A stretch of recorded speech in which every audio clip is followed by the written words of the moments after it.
In response to reading the revelations in the accounting of the accounting manipulations by the Lehman Bankruptcy examiner last month, I called on Chairman Frank to hold this hearing. I want to thank him for his prompt response to my request.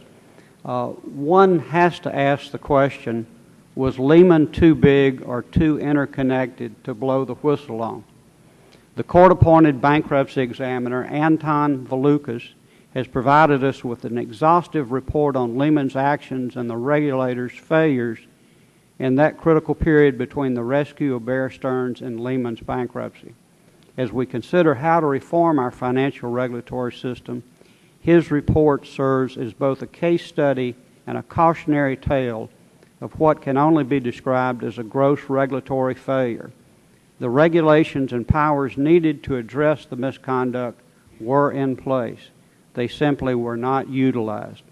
When Mr. Valukas released his report, he unveiled a troubling narrative that many had suspected but did not know to be the case. The report found that Lehman engaged in, and I quote, materially misleading accounting and balance sheet manipulation.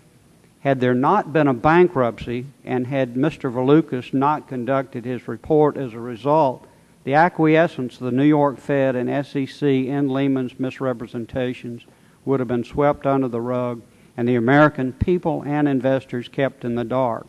Far more disturbing than the material accounting irregularities at Lehman were the actions or inactions of regulators, the New York Federal Reserve Bank and the SEC, who were on site at Lehman and had every opportunity and responsibility to observe the actions painstakingly described in Mr. Valukas' report.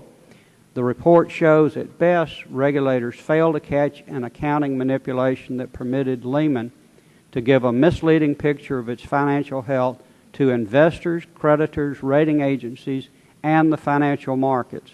As a result, what would have been a bad situation, a failure of one of the nation's large investment banks, was made far, far worse by the Fed's failure to plan and coordinate the response to Lehman's certain collapse. These regulators failed to share information with each other about Lehman's deteriorating liquidity position, and they failed to force Lehman to disclose that it was far less liquid than it was reporting itself to be. The New York Fed and the SEC administered 3 stress tests to Lehman. Lehman failed them all.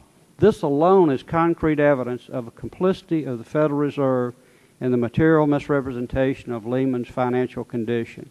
Regulators did not require Lehman to do anything in response to these failures. And, more importantly, they failed to disclose these failures to the financial markets. In conclusion, Mr. Chairman, the regulatory proposals that have been offered by this administration are now being considered by Congress double down on these same failed policies. The same regulators, in some cases the same individuals that failed us 2 years ago and made Lehman's collapse far more damaging than it should have been, are still with us. Lehman is gone, but the failures of the Fed and the SEC are still with us and should not be rewarded with new regulatory powers. I yield back the balance of my time.